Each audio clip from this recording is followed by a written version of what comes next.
اب اس وقت جو بات سمجھنے والی وہ یہ ہے کہ بحث اس چیز، اب میں تیسرے حصے کی طرف آ رہا ہوں باقاعدہ، نفس موضوع کی طرف.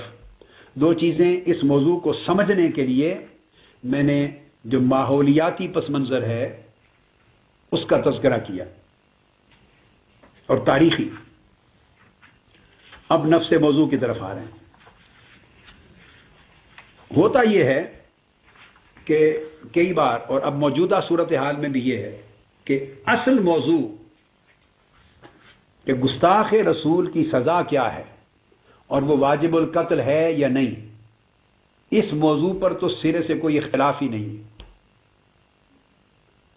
اس موضوع کو فتووں اور تقریروں میں درمیان میں لے آنا یہ خلط مبحث ہے اور علمی خیانت ہے کہ کوئی گستاخ رسول کو تحفظ دینا چاہے. من شک فی کفرہ و عذابہ و قتلہ فقد کفر، من سب النبی صلی اللہ علیہ وآلہ وسلم فقد کافر، جس نے آقا علیہ السلام کی گستاخی کی وہ کافر ہو گیا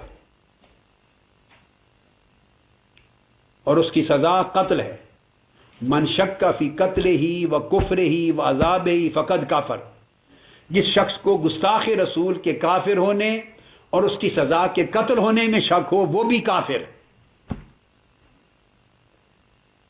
کہ یہ نص صریح سے ثابت ہے، قرآن سے، سنت سے، آقا علیہ السلام کے عمل سے، صحابہ کرام خلفائے راشدین کے تعامل سے، امت کے اجماع قطعی سے.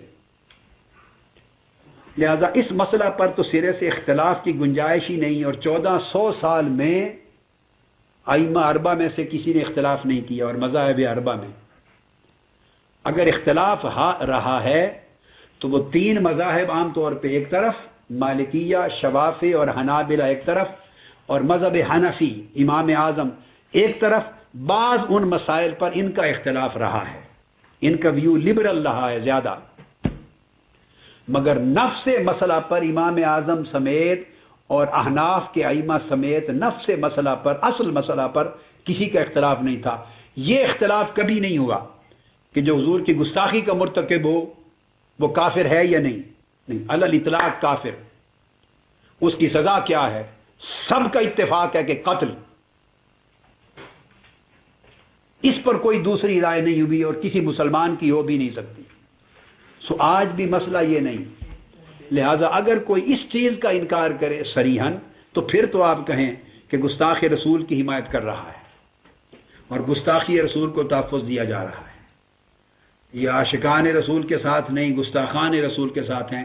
یہ جملے اس وقت بنتے ہیں کہ کوئی یہ کہے کہ گستاخ رسول کی سزا قتل نہیں ہے، اس کو ختم کیا جائے، یا گستاخی رسول معاذ اللہ کفر نہیں. یہ مسئلہ ہی نہیں ہے.